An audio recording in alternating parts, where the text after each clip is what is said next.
मधुबन के बाबा, मधुबन के बाबा मुरली वाले, आपका क्या कहना, आपका क्या कहना। ओम शांति।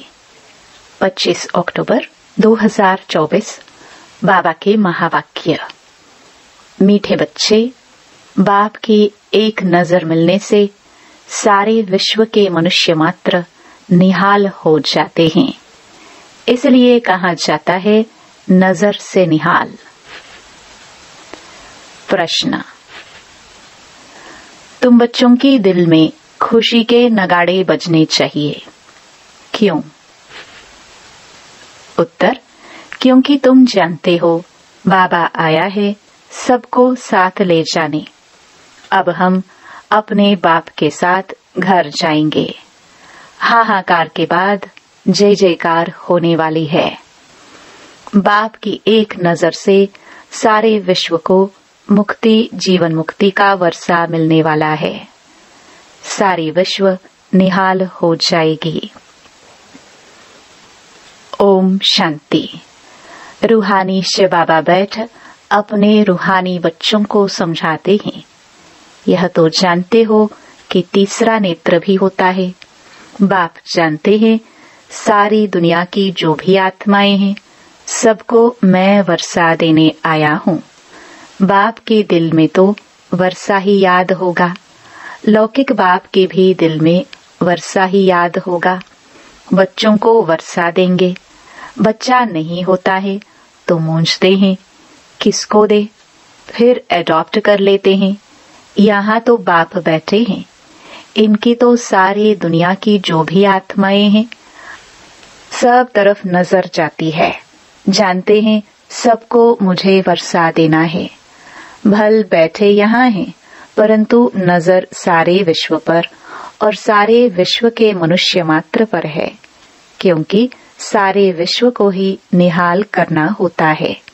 बाप समझाते हैं यह है पुरुषोत्तम संगम युग। तुम जानते हो बाबा आया हुआ है सबको शांति धाम, सुख धाम ले जाने। सब निहाल हो जाने वाले हैं। ड्रामा के प्लान अनुसार कल्प कल्प निहाल हो जाएंगे। बाप सब बच्चों को याद करते हैं। नजर तो जाती है ना, सब नहीं पढ़ेंगे। ड्रामा प्लान अनुसार सबको वापस जाना है, क्योंकि नाटक पूरा होता है। थोड़ा आगे चलेंगे तो खुद भी समझ जाएंगे अब विनाश होता है। अब नई दुनिया की स्थापना होनी है, क्योंकि आत्मा तो फिर भी चैतन्य है ना, तो बुद्धि में आ जाएगा बाप आया हुआ है। पैराडाइज स्थापन होगा और हम शांति धाम में चले जाएंगे। सबकी गति होगी ना, बाकी तुम्हारी सदगति होगी। अभी बाबा आया हुआ है, हम स्वर्ग में जाएंगे, जय जयकार हो जाएगी। अभी तो बहुत हाहाकार है। कहाँ अकाल पड़ रहा है, कहाँ लड़ाई चल रही है, कहाँ भूकंप होते हैं, हजारों मरते हैं। मौत तो होना ही है। सतयुग में यह बातें होती नहीं। बाप जानते हैं अब मैं जाता हूँ, फिर सारे विश्व में जय जयकार हो जाएगी। मैं भारत में ही जाऊंगा। सारे विश्व में भारत जैसे गांव है। बाबा के लिए तो गांव ठहरा। बहुत थोड़े मनुष्य होंगे। सतयुग में सारे विश्व जैसा एक छोटा गांव था। अभी तो कितनी वृद्धि हो गई है। बाप की बुद्धि में तो सब है ना। अब इस शरीर द्वारा बच्चों को समझा रहे हैं। तुम्हारा पुरुषार्थ वही चलता है जो कल्प कल्प चलता है। बाप भी कल्प वृक्ष का बीज रूप है। यह है कॉर्पोरियल झाड़, ऊपर में है इनकॉर्पोरियल झाड़। तुम जानते हो यह कैसे बना हुआ है। यह समझ और कोई मनुष्य में नहीं है। बेसमझ और समझदारों में फर्क देखो। कहाँ समझदार स्वर्ग में राज्य करते थे, उनको कहाँ ही जाता है सचखंड, हेवन। अभी तुम बच्चों को अंदर में बड़ी खुशी होनी चाहिए। बाबा आया हुआ है। यह पुरानी दुनिया तो जरूर बदलेगी। जितना जितना जो पुरुषार्थ करेंगे उतना पद पाएंगे। बाप तो पढ़ा रहे हैं, यह तुम्हारी स्कूल तो बहुत वृद्धि को पाती रहेगी। बहुत हो जाएंगे। सबका स्कूल इकट्ठा थोड़ी होगा। इतने रहेंगे कहाँ? तुम बच्चों को याद है, अभी हम जाते हैं सुखधाम। जैसे कोई भी विलायत में जाते हैं तो 8-10 वर्ष जाकर रहते हैं ना, फिर आते हैं भारत में। भारत तो गरीब है, विलायत वालों को यहाँ सुख नहीं आएगा। वैसे तुम बच्चों को भी यहाँ सुख नहीं है। तुम जानते हो हम बहुत ऊंची पढ़ाई पढ़ रहे हैं, जिससे हम स्वर्ग के मालिक देवता बनते हैं। वहाँ कितने सुख होंगे, उस सुख को सभी याद करते हैं। यह गांव कलयुग तो याद भी नहीं आ सकता। इनमें तो अथाह दुख है। इस रावण राज्य पतित दुनिया में आज अपरम अपार दुख है, कल फिर अपरम अपार सुख होंगे। हम योग बल से अथाह सुख वाली दुनिया स्थापन कर रहे हैं। यह राजयोग है ना। बाप खुद कहते हैं, मैं तुमको राजाओं का राजा बनाता हूँ। तो ऐसा बनाने वाले टीचर को याद करना चाहिए ना। टीचर बिगर बैरिस्टर, इंजीनियर आदि थोड़े बन सकते हैं। यह फिर है नई बात। आत्माओं को योग लगाना है परमात्मा बाप के साथ, जिससे ही बहुत समय अलग रहे हैं। बहुकाल क्या, वह भी बाप आपे ही समझाते रहते हैं। मनुष्य तो लाखों वर्ष आयु कह देते हैं, बाप कहते हैं नहीं, यह तो हर 5000 वर्ष बाद तुम जो पहले पहले बिछड़े हो वही आकर बाप से मिलते हो। तुमको ही पुरुषार्थ करना है। मीठे मीठे बच्चों को कोई तकलीफ नहीं देते हैं, सिर्फ कहते हैं अपने को आत्मा समझो। जीव आत्मा है ना। आत्मा अविनाशी है, जीव विनाशी है। आत्मा एक शरीर छोड़ दूसरा लेती है। आत्मा कभी पुरानी नहीं होती है। वंडर है ना। पढ़ाने वाला भी वंडरफुल, पढ़ाई भी वंडरफुल है। किसको भी याद नहीं, भूल जाती है। आगे जन्म में क्या पढ़ते थे, किसको याद है क्या? इस जन्म में तुम पढ़ते हो, रिजल्ट नई दुनिया में मिलती है। यह सिर्फ तुम बच्चों को पता है। यह याद रहना चाहिए। अभी यह पुरुषोत्तम संगम युग है। हम नई दुनिया में जाने वाले हैं। यह याद रहे तो भी तुमको बाप की याद रहेगी। याद के लिए बाप अनेक उपाय बताते हैं। बाप भी है, टीचर भी है, सतगुरु भी है। तीनों रूप में याद करो। कितनी युक्तियां दे रहे हैं याद करने की, परंतु माया भुला देती है। बाप जो नई दुनिया स्थापन करते हैं, बाप ने ही बताया है। यह पुरुषोत्तम संगम युग है। यह याद करो, फिर भी याद क्यों नहीं कर सकते हो? युक्तियां बतलाते हैं याद की, फिर साथ साथ कहते भी हैं माया बड़ी दुष्टुर है, घड़ी घड़ी तुमको भुलाएगी और देह अभिमानी बना देगी। इसलिए जितना हो सके याद करते रहो। उठते बैठते चलते फिरते देह के बदले अपने को देही समझो। यह है मेहनत। नॉलेज तो बहुत सहज है। सब बच्चे कहते हैं याद ठहरती नहीं। तुम बाप को याद करते हो, माया फिर अपनी तरफ खींच लेती है। इस पर ही यह खेल बना हुआ है। तुम भी समझते हो हमारा बुद्धि योग जो बाप के साथ और पढ़ाई की सब्जेक्ट में होना चाहिए वह नहीं है। भूल जाते हैं, परंतु तुम्हें भूलना नहीं चाहिए। वास्तव में इन चित्रों की भी दरकार नहीं है, परंतु पढ़ाने समय कुछ तो आगे चाहिए ना। कितने चित्र बनते रहते हैं। पांडव गवर्नमेंट के प्लान देखो कैसे हैं। उस गवर्नमेंट के भी प्लान हैं। तुम समझते हो नई दुनिया में सिर्फ भारत ही था। बहुत छोटा था। सारा भारत विश्व का मालिक था। एवरीथिंग न्यू होती है। दुनिया तो एक ही है, एक्टर्स भी वही हैं। चक्कर फिरता जाता है। तुम गिनती करेंगे, इतने सेकंड, इतने घंटे, दिन, वर्ष पूरे हुए, फिर चक्कर फिरता रहेगा। आजकल करते करते 5000 वर्ष पूरे हो गए हैं। सब सीन सीनरी खेल पाल होते आते हैं। कितना बड़ा बेहद का झाड़ है। झाड़ के पत्ते तो गिन नहीं सकते हैं। यह झाड़ है। इसका फाउंडेशन देवी देवता धर्म है। फिर यह 3 ट्यूब्स धर्म मुख्य निकले हुए हैं। बाकी झाड़ के पत्ते तो कितने ढेर हैं। कोई की ताकत नहीं जो गिनती कर सके। इस समय सब धर्मों के झाड़ वृद्धि को पा चुके हैं। यह बेहद का बड़ा झाड़ है। यह सब धर्म फिर नहीं रहेंगे।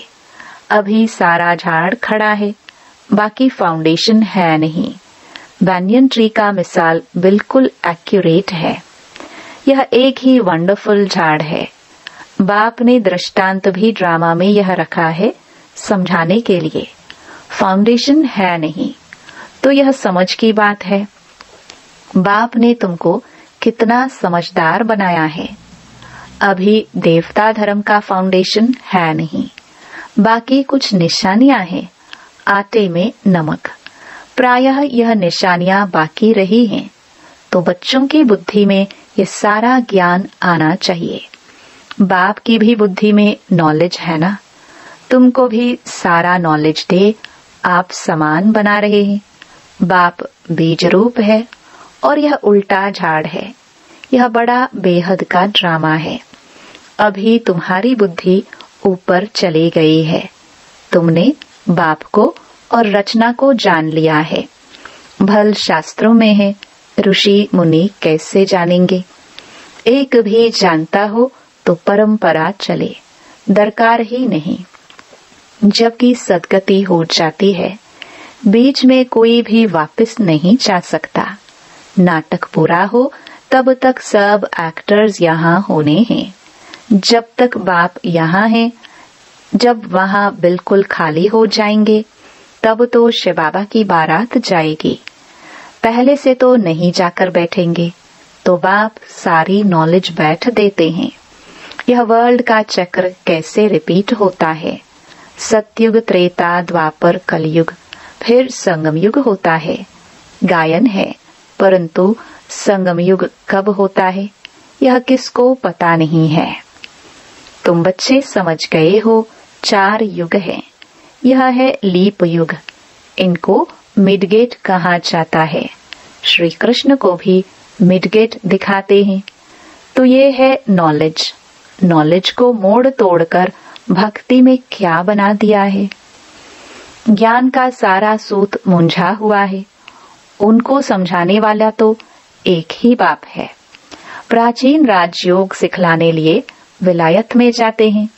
वह तो यह है ना, प्राचीन अर्थात पहला सहज राजयोग सिखलाने बाप आए हैं। कितना अटेंशन रहता है। तुम भी अटेंशन रखते हो कि स्वर्ग स्थापन हो जाए। आत्मा को याद तो आता है ना।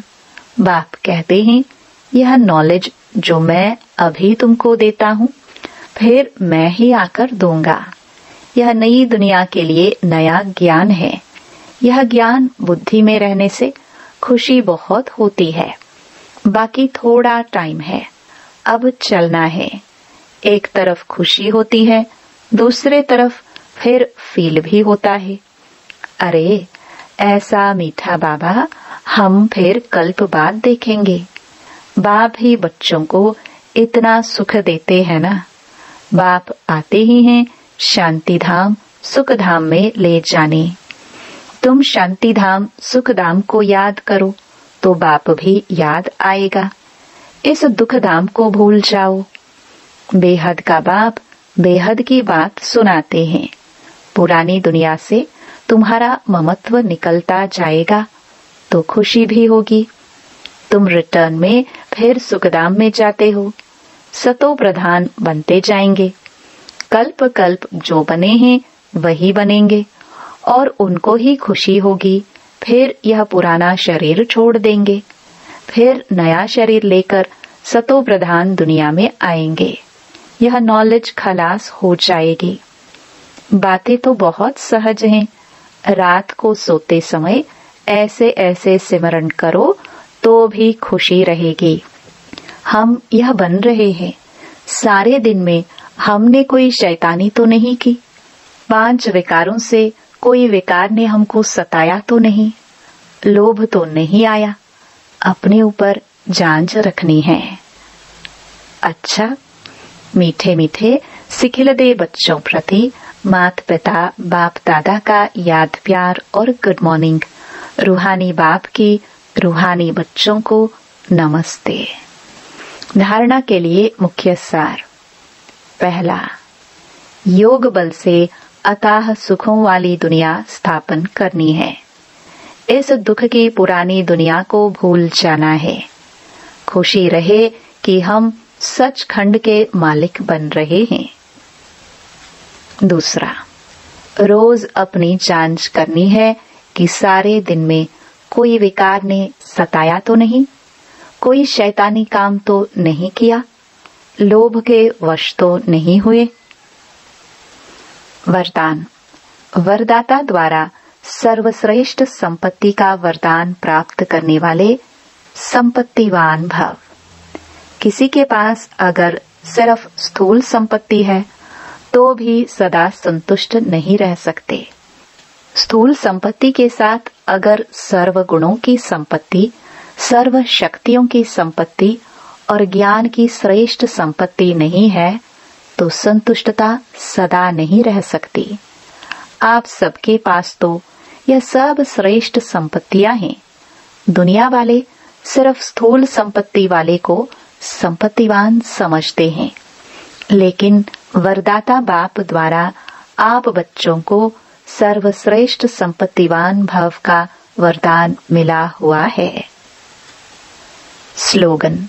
सच्ची साधना द्वारा हाय हाय को वाह वाह में परिवर्तन करो। ओम शांति।